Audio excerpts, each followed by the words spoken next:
bars in Texas once again shut down, now a second time, because of the coronavirus crisis. But bar owners are not taking this lying down. They are now suing to stop the closures. T. Allen Parker is one of the leaders of the bar owners. She's live at the Machine Shed Bar and Grill in Kilgore, Texas. T. Allen, welcome. We're delighted you could join us tonight. Thank you so much. T, you had almost perfect bad luck. You opened this establishment, what, in late February, a couple of weeks before this pandemic hit? That's correct. 2 weeks.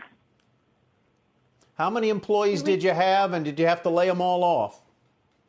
Well, between our bar and grill and our small cafe in White Oak, Texas, we had about 21 employees, and yes, we had to lay them all off. Have you had, and since the reopening, this was obviously a dream of yours. I know the backstory. You came up the hard way and really earned what you've got, and this is sort of the culmination of that. So we all feel for you. Since the reopening, have any of your workers or any of your patrons, to your knowledge, tested positive? Not one.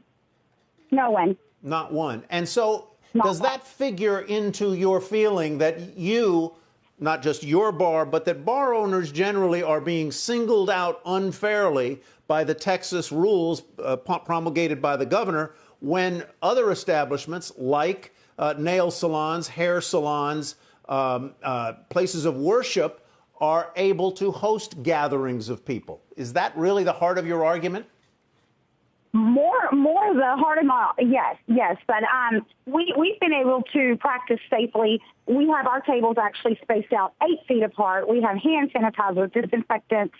We have all those things. My bar is also a restaurant. It's not just a bar, and he closed us down over 1%. My argument is, why in July are they still allowing their Republican convention?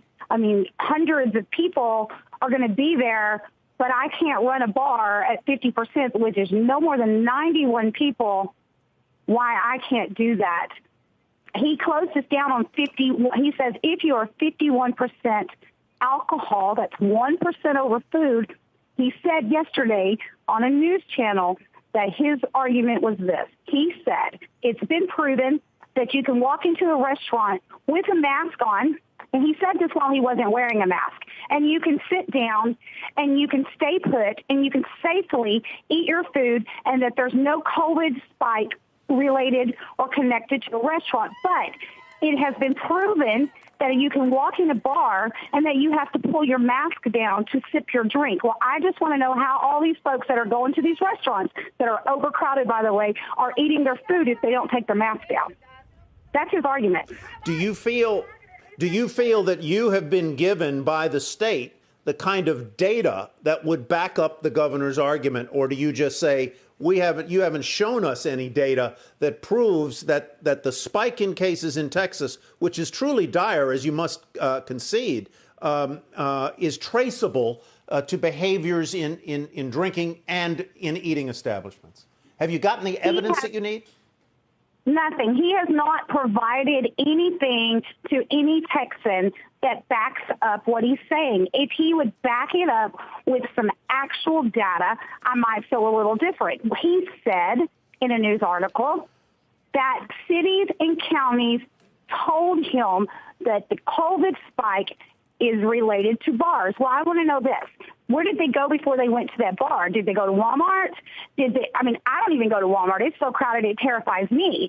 Did they go to church? Did they stop at their sister's house?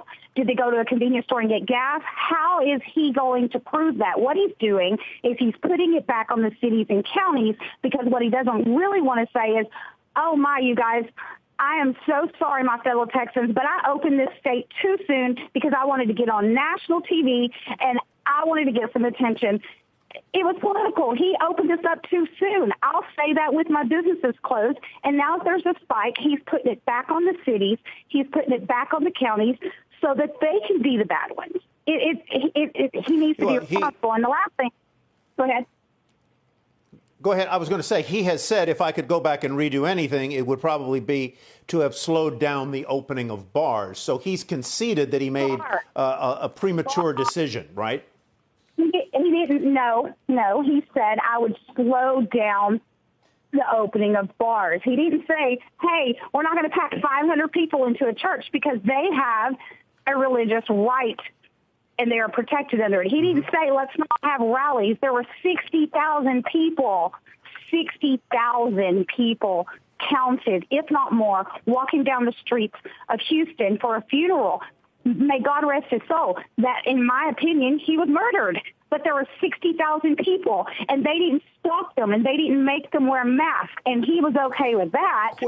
But I can't open my Quick question for you. Quick question for you, and we have to move forward here, T. Do you wear a mask, and what do you think of the governor's requirement today that masks be worn in public?